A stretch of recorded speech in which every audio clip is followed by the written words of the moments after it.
ভাবুন তো, এমন একটা জঙ্গল যেখানে সূর্যের আলো ঠিকমতো মাটিতে পৌঁছায় না, যেখানে এক পা ভুল করলেই আর ফিরে আসার কোনো গ্যারান্টি নেই।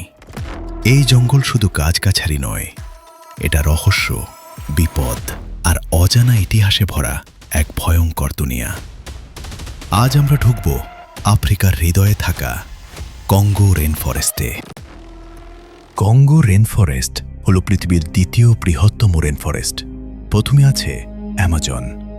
এই কঙ্গো রেনফরেস্ট ছড়িয়ে আছে Congo, Gabon, Cameroon, Central African Republic এই সব দেশে। প্রায় ২০ লক্ষ বর্গ কিলোমিটার জুড়ে এই জঙ্গল।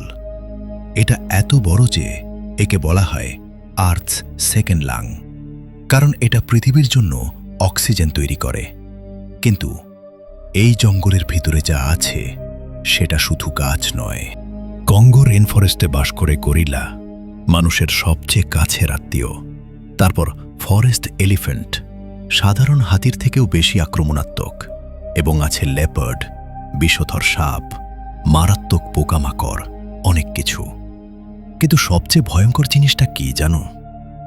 এখানে আজও এমন প্রাণীর গল্প শোনা যায় যাদের অস্তিত্ব বিজ্ঞান পুরোপুরি প্রমাণ করতে পারেনি। লোকাল আদিবাসীরা বলে এই জঙ্গলে এমন কিছু আছে যা মানুষ দেখলে আর বাঁচে না। এটা সত্যি নাকি শুধু ভয়? এই জঙ্গলে আজও বাস করে প্রাচীন আদিবাসী ট্রাইব, যারা আধুনিক পৃথিবী থেকে পুরো আলাদা। তাদের ভাষা আলাদা, জীবনধারা আলাদা, এমনকি তারা বাইরের মানুষ দেখলে আক্রমণও করতে পারে।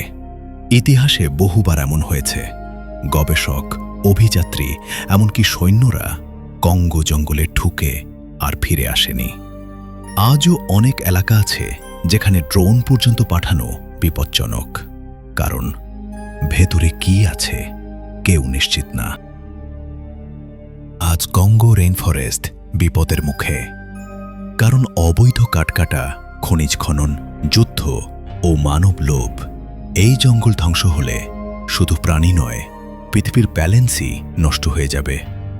কঙ্গো রেইনফরেস্ট শুধু একটা জঙ্গল না, এটা এক জীবন্ত রহস্য, একটা প্রাকৃতিক দুর্গ যেখানে মানুষ আজও পুরোপুরি জয়ী হতে পারেনি। প্রশ্ন একটাই, প্রকৃতির এই ভয়ঙ্কর সৌন্দর্য আমরা বাঁচাতে পারব, নাকি একদিন এটা শুধুই ইতিহাস হয়ে যাবে?